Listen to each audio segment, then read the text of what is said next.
Why do we celebrate full moons? This is very important, and I'm glad we're doing it. And it is important to realize that every month, at the zodiacal full moon period, the sun transmits zodiacal energies to the planet. And if we can focus and absorb them, our life can change. That's a simple explanation. Now, when we consciously think about the energies and we tune into them, inner and outer changes can be possible, both on the individual, group, and human level. We have many things in us individually and in humanity that need change, do we not? We have a lot of problems. We need to resolve them. Transformation does not occur through knowledge. It does not. Knowledge is a tool. Knowledge trains our mind, gives us the capacity for critical thinking, for questioning, but knowledge does not transform us. What transforms us is when we are able to receive, assimilate, and actualize energies that we receive as a result of a well-tuned mind, emotions, and physical body. Okay, do you see the difference? Now, what are higher energies? Let's define them, just in case you say, what in the world are higher energies that everybody talks about all the time? Higher energies are the higher road to life. They include such things as beauty, love, forgiveness, hope and faith in the future, striving, divine connection, all the virtues in our life. These are all called higher energies. Beauty, freedom, joy. Now, knowledge prepares our minds for critical thinking, so we are able to distinguish between higher and lower energies. It takes a clear mind to be able to see the difference. The intention of observing full moons is to create magnetism in our individual and group aura. And when I say group, it could be a little group here. It could be an international group. It could be all of humanity. It could even be humanity, hierarchy, and Shambhala included. Okay, so when I say group, think of all the layers of the meaning of group.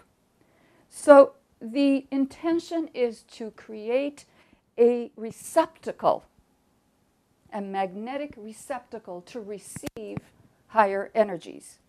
Create a magnetic field. So when we focus and center ourselves on the keynote of a full moon, what do? We fill our aura, because we are a receptacle, with those higher energies. It floats down on us because we're focusing on it.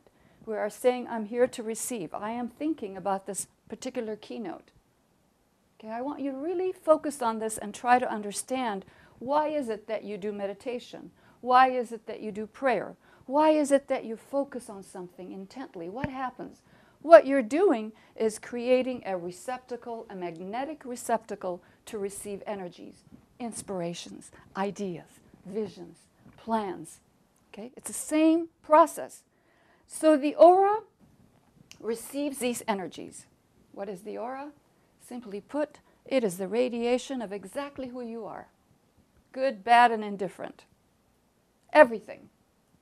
Your aura is an exact energetic replica of who you are. Physically, etherically, emotionally, mentally, the presence of the chalice, the presence of higher vehicles inside of you, as well as the presence of your solar angel.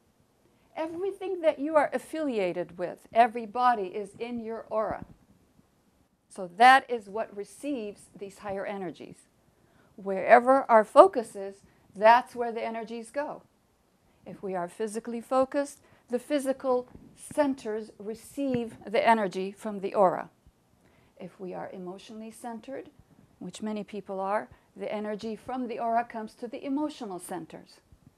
If we are mentally focused, that's where the energies come to. If we have the higher chalice vibrating and working, then the energies from the aura go to that, and so on. So you can see the difference between reactions and responses in individuals and in humanity. It depends on your focus, okay?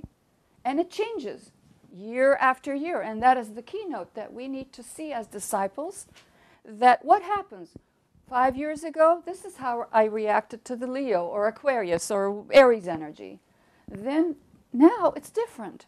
What's different? You're different. Your focus is different. And that's what we want to see. Your focus changes. So it is not futile or just a social thing to do to focus and meditate on specific keynotes. Very important. That is how your transformation will take place. So then it goes, first it came to the aura, right? So we have the map, right? From the aura it goes to the centers. From the centers it goes to the particular corresponding glands. Now you want to know what corresponds to what? I'll recommend New Dimensions in Healing or Esoteric Healing, the Tibetan Master's book. Any of the books that have these charts in them, you will be easily able to map the flow of energy. Really and truly, I recommend each disciple to have that memorized by heart. So you know exactly what's happening to you, and you can pinpoint it, you can understand it. Okay? So then the centers are stimulated, then the glands are stimulated, and then the organ in your physical body is stimulated. Vibrational changes of high quality can fill our life. And you can see during major full moons, Aries, Taurus, Gemini, or if you are particularly susceptible to a specific energy, you will see at that time great changes start happening inside of you. You see internal vibrations changing. Some new ideas come. Some new visions come. Watch those. That's the map of who you are. Watch them so you can see what is happening to you and really appreciate it.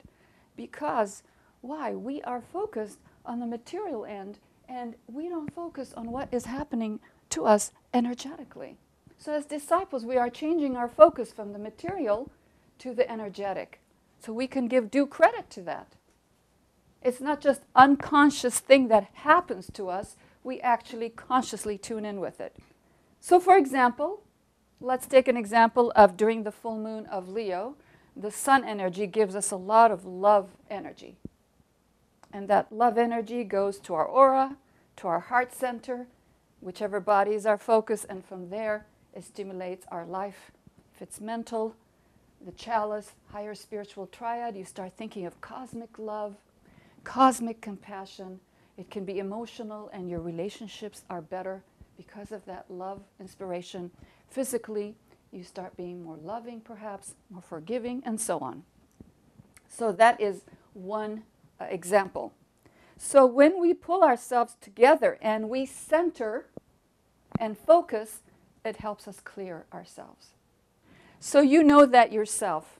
When you are all over the place, you say, come on now, let's get together. See how we say that word? Let's bring it together. Let's focus. What are you doing? You're centering yourself on one item. When you're writing, when you're creating, when you're working, you know how to do that. This is the same in the spiritual. So when we center ourselves, we give no power to conflicting thought forms. Okay? This is very important. We give no power to conflicting, zigzagging thought forms. Centering helps us clear obstructive thoughts, feelings, memories. Because it is a wonderful thing our mind is. Our mind cannot hold two conflicting thoughts at the same time. It has to choose one or the other. So when we choose to center ourselves on a higher energetic thought, then our mind starts coming together. It is just like exercising our brain. This is why in every spiritual tradition, it is emphasized to what? Discipline, focus, meditate, pray, right? It's not for any other reason but to help us transform our bodies and bring them in together. Okay, that's the first point. Why do we celebrate full moons? Because when we center ourselves, we become a receptacle for higher energies.